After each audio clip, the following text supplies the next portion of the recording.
অন্তর্বর্তী সরকারের তাদের এক্সিট নিয়ে ভাবনার সময় এসেছে বলে মন্তব্য করেছেন সিপিডির সম্মাননীয় ফেলো দেবপ্রিয় ভট্টাচার্য।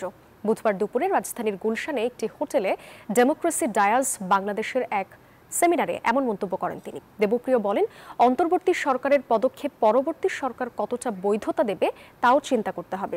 একই অনুষ্ঠানে বিএনপি নেতা ডক্টর মঈন খান মনে করেন, নির্বাচনের তারিখ ঘোষণা হলে দেশের নৈরাজ্য কমবে।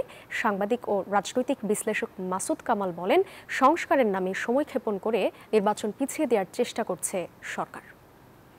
বান্ডেল থাকলে প্রতি সেনমানিতে টাকা বাঁচবে। বিকাশ সেনমানি বান্ডেল কিনে জিতুন প্রতি লেনদেনে। অন্তর্বর্তীকালীন সরকার, যে কোনো তত্ত্বাবধায়ক সরকার সর্বদা তার নিষ্ক্রমণ পদ্ধতি সম্বন্ধে চিন্তা করা উচিত। এই সরকারকেও সেটা করার সময় এসে গেছে। এক্সিট পলিসি চিন্তা করার সময় এসেছে এবং একই রকম ভাবে এটাকে যেটা করলে ডিউটি কমপ্লিশনের রিপোর্ট দেওয়ার সময় হয়ে গেছে। রাজনৈতিক দলগুলো যদি দেশের মানুষের চেয়ে বেশি শক্তিশালী হয়ে যায় তাহলে কিন্তু গণতন্ত্র বিপর্যয়ের ভেতরে পড়ে।